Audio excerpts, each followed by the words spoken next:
Assalamualaikum guys. Udah kayak gaya bapak-bapak ya. Mohon maaf ya.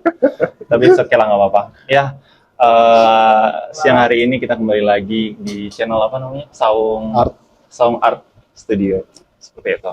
Oke, untuk pembahasan kali ini mungkin kita akan apa ya? Mungkin nanti di timeline kan juga bisa baca ya. Kita akan mengulik atau mengupas terkait tentang literasi. Kebetulan saya juga dan di sini juga ada saudara Hilmi. Ya walaupun sebenarnya tanya-tanya ini lebih banyaknya ke sharing berdua juga sih. Ya oke. Jadi mungkin kalau kita ngelihat dari data di Indonesia, bahwasanya orang-orang Indonesia itu untuk tingkat membacanya itu sangat rendah, ya nggak? Mungkin teman-teman juga bisa survei, bahkan bisa introspeksi teman-teman sendiri. Apakah kalian suka membaca atau tidak?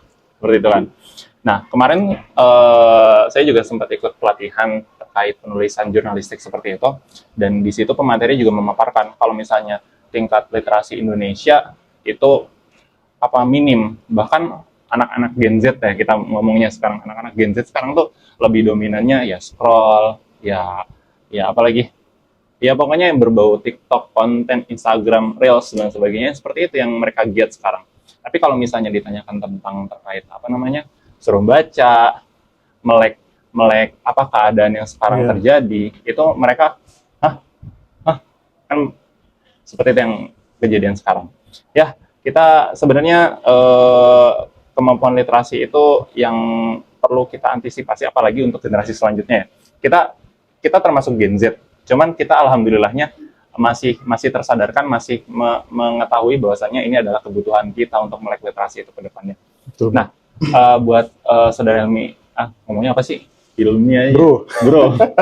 Hilmi aja sendiri aja, Hilmi aja. Mi, kalau menurut ngomongnya ente aja. Kalau kamu apa sih? Ya udahlah, kamu aja ya. Lu. Menurut lu sendiri, kalau ini kan berkaca kita, kebetulan kan Hilmi ini dia di Turki sekarang, dan di sana pun dia mendirikan komunitas apa? Kita bareng PPIKO-nya punya komunitas perpustakaan sih sebenarnya. Jadi perpustakaan ini punya komunitas namanya Rak Buku PPIKO-nya. Rak Buku PPIKO-nya kan. Dan itu kalau nggak salah sih nanti output dan kegiatan-kegiatannya itu berbaur atau berkaitan tentang literasi, begitu kan kurang lebih. Nah itu gimana sih? Maksudnya kalau bisa sharing, nanti kan kita sama-sama sharing ya. Kebetulan diri sendiri, jujur kalau diri sendiri itu orang yang sama kayak yang disebut tadi, yang stigma negatif tadi, yang suka scrollan, suka ngelihat konten di TikTok, Reels, Instagram, dan minim baca, ya itu gua gitu kan bisa dibilang. Tapi kalau berkaca di PPIKO-nya sendiri, apa sih yang melatar belakangi sampai munculnya yang namanya Rak Buku PPIKO-nya itu sendiri? Iya, kalau di PPIKO-nya sendiri sesuai dengan namanya ya, Rak Buku PPIKO-nya ya. Jadi nama Rak Buku ini lahir karena basisnya kita ini memang perpustakaan gitu. Jadi sebelum adanya komunitas memang Rak Buku itu benar-benar perpustakaan yang dinaungi sama PPIKO-nya. Nah, perpustakaan ini hadir melihat karena banyak teman-teman yang sudah lulus atau yang mau lulus ini, mereka punya banyak buku nih. Teman-teman kita yang senior-senior di PPIKO-nya ini punya banyak buku, sedangkan mereka sudah akan lulus dan bingung bukunya akan dikemanakan gitu. Terlebih buku-bukunya ini mungkin ya banyaknya buku bahasa Turki ya, yang kelihatannya kayaknya nggak bisa dibawa ke Indonesia deh kayak gitu kan. Karena pembacanya mungkin belum banyak atau bahkan tidak ada gitu kan ya. Itu mungkin hanya untuk dibaca pribadi aja gitu kan. Akhirnya dan kalaupun ingin dibawa ke Indonesia, ini ya cukup memberatkan ini ya, bagasi ya, seperti itu. Mending dibawa yang lain kan gitu kan. Mungkin akhirnya alangkah baiknya kalau buku-buku ini diwariskan, biasanya gitu, diwariskan ke adik kelasnya atau sebagainya gitu. Nah cuma kasusnya ternyata peminat buku-buku ini kadang ada kadang tidak ada gitu. Akhirnya ada beberapa buku yang karena memang bagus atau karena memang populer diambil, lalu buku-buku lainnya ya dibiarkan aja gitu. Dibiarkan ini boleh jadi ditinggalkan atau boleh jadi dibuang gitu kan. Akhirnya melihat kondisi yang sedemikian rupa, kita menawarkan gitu, PPIKO-nya menawarkan ke teman-teman ini gimana kalau buku-bukunya diwakafkan aja ke PPI Ko-nya. Jadi buku-buku yang ada ini memang statusnya wakaf gitu ya. Wakaf dari teman-teman kita ke PPI Ko-nya. Nanti buku-buku ini dirawat sama PPI Ko-nya gitu. Dirawat. Nah, buku-buku yang ada ini buku-buku yang akhirnya diberikan ke PPI Ko-nya inilah yang menjadi basis perpustakaan kita gitu. Tapi kalau ini ya, apa namanya, melihat dari habit atau kebiasaan di mahasiswa yang di sana. Ini kalau misalnya, kebetulan kan bilang gue aja ya. Iya. Kebetulan gue kan juga kuliahnya di Indonesia gitu kan. Iya. Apalagi kebetulan dulu kuliahnya basicnya itu adalah pesantren, boarding apalagi. Yang sama-sama kita tahu bahwasannya anak-anak pesantren itu nggak semuanya habit atau kebiasaannya dalam membaca. Karena ya lebih kalau ngobrol is okay, kalau ngeriung is okay. Cuman kita sama-sama tahu kayak kalau ada hal yang lebih menarik kenapa enggak gitu. Cuman kalau misalnya di sana itu gimana sih, maksudnya apakah mahasiswanya suka baca habitnya atau memang lebih dominan di organisasi atau Ya, kalau kita melihat sebenarnya beragam juga ya. Jadi macam-macam gitu. Tidak didominasi oleh apa namanya, oleh orang-orang tertentu aja gitu. Jadi ya ada juga yang memang fokusnya di kuliah, ada yang juga yang fokusnya di organisasi, ada juga yang mungkin suka baca, ada juga yang mungkin sukanya olahraga gitu. Jadi diverse gitu, beragam gitu. Tapi Yes. kalau kita bilang Betul sih. tingkat literasinya gimana, karena ya mungkin memang sama-sama orang Indonesia juga ya. Iya. Ya seperti itu juga mungkin ya. Walaupun dia kuliah di Turki tapi dia tetap ya itu Indonesia. Ya. Masih ingat gak kalau misalnya kita berbicara tentang buku ya? Masih ingat gak buku yang pertama kali dibaca dan itu benar-benar merubah seorang Hilmi? Kalau buku yang akhirnya membuat aku jadi apa ya? Buku pertama yang aku baca ya mungkin ya. Itu sebenarnya komik sih. Komik. Dan mungkin agak jarang ya kalau kita cari komiknya sekarang gitu ya, di toko buku ya. Jadi judul komiknya itu Kung Fu Boy. Iya, Tahu udah nggak dijual. Tahu Kung Fu Boy. Itu komik legend sih ya. Ya, komik Kung Fu Cina kalau nggak salah. Pasti kalian yang lahir tahun 2005 ke atas nggak tahu kan? Itu komik Kung Fu Boy. Dari komik itu mulai waktu itu beli komik yang lain ya. Karena waktu itu akses kita ke dunia animasi itu kan sebatas ini aja ya, sebatas TV aja ya. Iya, sebatas TV. Jadi, dan itu juga terbatas sih. Iya. Betul banget. Akhirnya kalau mau punya bacaan sebagai hiburan yang beragam gitu kan, ya kita harus mengakses lewat komik atau lewat majalah gitu ya. Gitu. Kalau gua dulu memang basisnya baca komik dulu. Nah, baca buku itu sebenarnya gua agak lupa buku pertama apa yang gua baca. Cuma dari buku-buku pertama yang gua baca ini yang akhirnya cukup menyentuh dan cukup teringat sampai sekarang itu sebenarnya Hafalan Sholat Delisa. Ya, Hafalan Sholat Delisa. Itu karya siapa? Ya Allah. Apanya? Karyanya Terelie. Iya betul, Terelie. Emang kalau buku-buku dan novel-novelnya dari Terelie itu punya sense yang beda, ya nggak sih? Iya. Nah, kalau lu sendiri gimana? Kira-kira sendiri ya, ada dua sih buku yang benar-benar yang sampai sekarang benar-benar kerasa. Sebelum kita bahas buku yang benar-benar kerasa itu, momen apa yang kira-kira mengubah seorang Anas untuk tertarik baca buku gitu, atau akhirnya suka dengan baca buku gitu?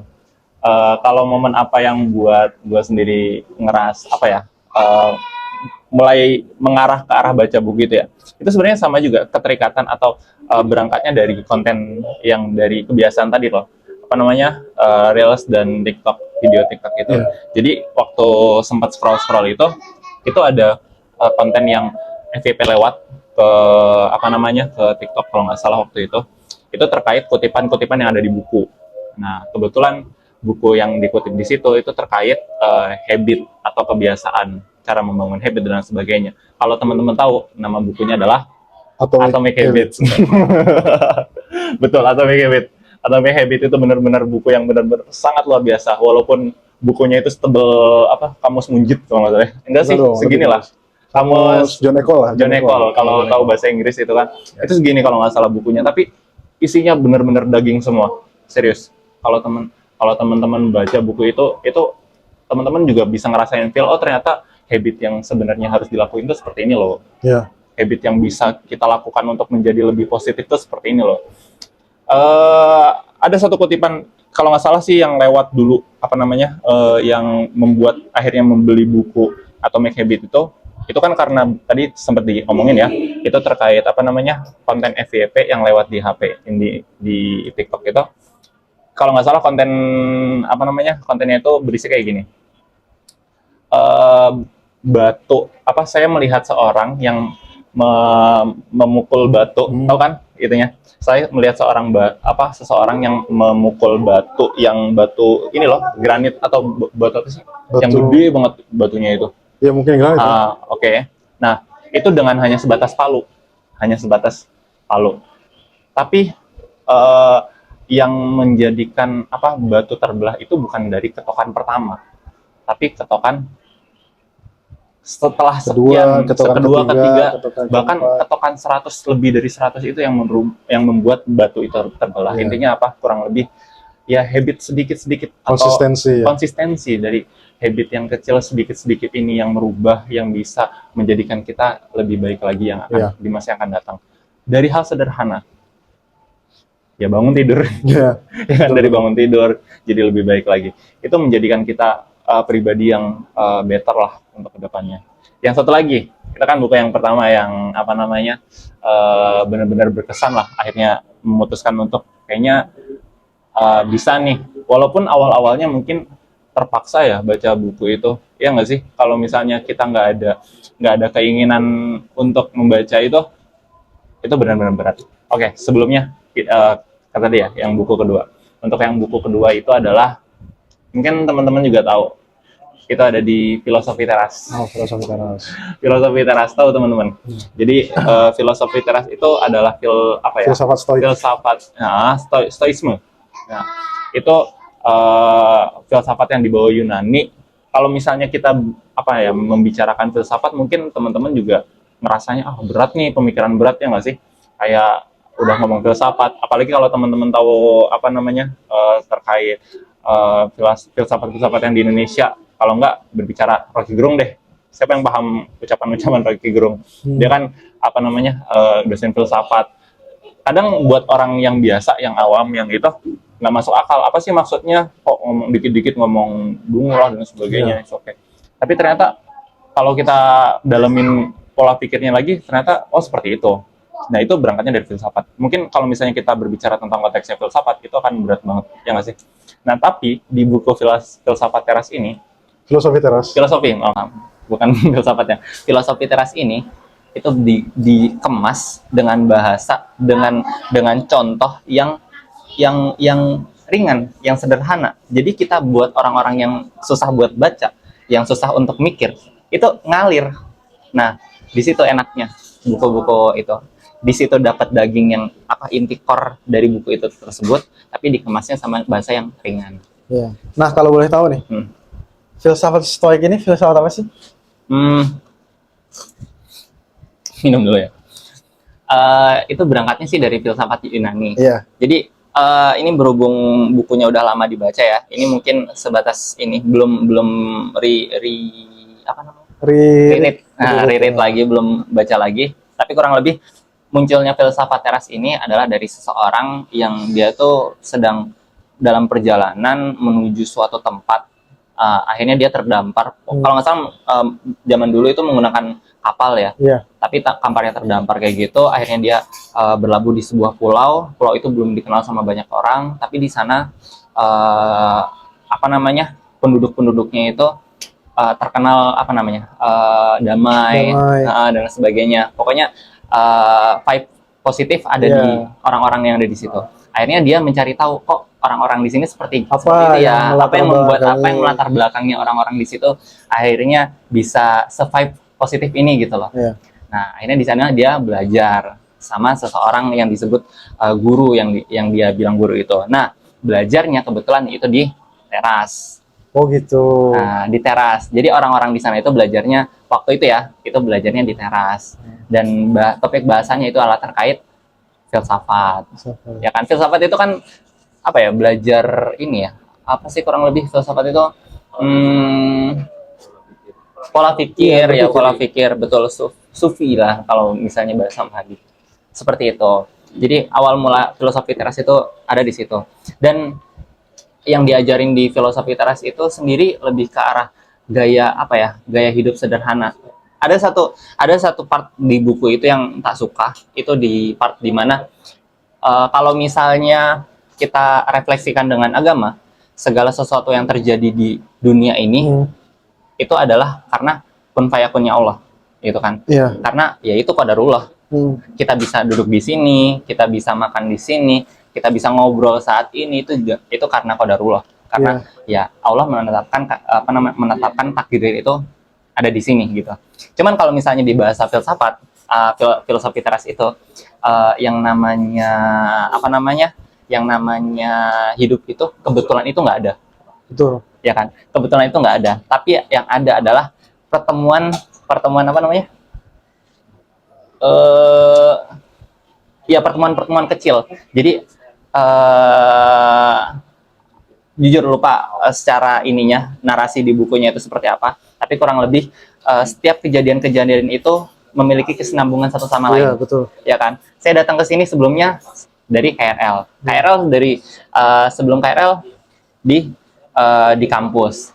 Jadi hal-hal pertemuan itu yang akhirnya mempertemukan kita di sini. Iya. Sebenarnya kalau misalnya kita kaji lagi filosofi teras ini dengan kemasan agama, itu bisa banget. Karena kalau filosofi teras itu mungkin arah dasarnya adalah logika, berpikir manusia. Cuman kalau agamis kan kita berdasarkan ya nilai-nilai uluhiyah atau ketuhanan itu. Dan itu sebenarnya nyambung, dan itu udah diajarin di Islam. Itu yang ngena banget sih. Dan hal lain yang tak suka dari kenapa akhirnya memutuskan untuk baca, ya walaupun dalam waktu belakangan ini udah mulai kurang konsisten ya, cuman kenapa membaca, karena jujur teman-teman coba deh rasain kalau misalnya udah pernah baca, mungkin Ilmi juga ngerasain, ketika kita baca itu kita punya imajinasi yang di luar batas, yang orang-orang nggak paham apa yang ada di pikiran kita. Betul. Jadi apa ya, kalau misalnya nih, mungkin teman-teman tahu ada beberapa film yang berangkat dari novel, ada yang berangkat dari narasi. Contoh deh. Bahkan banyaknya film itu memang berangkat dari cerita. Betul, kayak tadi yang buku disebut Hafalan Salat Dalisa, kayak gitu kan. Nah, ada lagi kemarin yang sempat viral, apa itu namanya, KKN Desa Menari. Ya kan, KKN Desa Menari, tahu kan? Nah, itu kan berangkatnya dari apa? Dari cuitan dari Mr. X. Mr. apa? Nggak tahu aku Mr. Ya, siapa. itu pokoknya itulah Mr. ini. Itu dia katanya berangkat dari true story yang dia alamin dari teman-temannya itu, yang berangkat di suatu tempat. Akhirnya dia nulis, dan itu sempat viral, akhirnya difilmkan. Tapi berangkatnya dari apa? Dari tulisan. Nah, justru orang-orang itu lebih bisa berimajinasi lebih ketika dia membaca apa yang dia tulis, daripada visualisasi yang dia dapat dari mata. Dari mata, betul. Bener nggak? Betul. Tuh, kayak gitu. Jadi kalau misalnya, mungkin kalau baca itu sulitnya di 5-6 menit pertama. Iya. Iya nggak sih? Kayak kalau udah nemu titik alirannya itu, udah deh ngalir, sumpah. Sebenarnya yang paling membuat bagaimana kita ini bisa betah dengan membaca itu adalah bagaimana cara kita mempertahankan fokus, dan bagaimana cara kita mempertahankan konsistensi kita ketika membaca. Betul banget. Itu juga di awal-awal yang diajarin di Atomic Habits sih. Makanya kenapa 2 buku ini benar-benar kayak surprising banget, kayak wah, ini benar-benar buku yang harus wajib kalian baca. Atomic Habit apalagi. Karena di situ kayak hal-hal kecil, hal-hal yang di luar kebiasaan kita, meremehkan hal kecil lah bahasanya kita ya, bisa kita bilang itu. Ternyata itu berdampak banget, besar banget. Ya, kayak tadi membaca buku. Mungkin baca buku buat beberapa orang itu susah banget, sulit banget. Tapi ketika satu hal sulitan itu dipaksakan sedikit demi sedikit, akhirnya jadi oke, gini loh. Kayak dulu waktu baca pertama kali itu kan Atomic Habits segini, apalagi udah dihadapin dengan buku yang segini, baca nggak? Enggak. Ada kata-kata menarik ini yang gue pernah dapat ya dari video YouTube atau dari mana ya.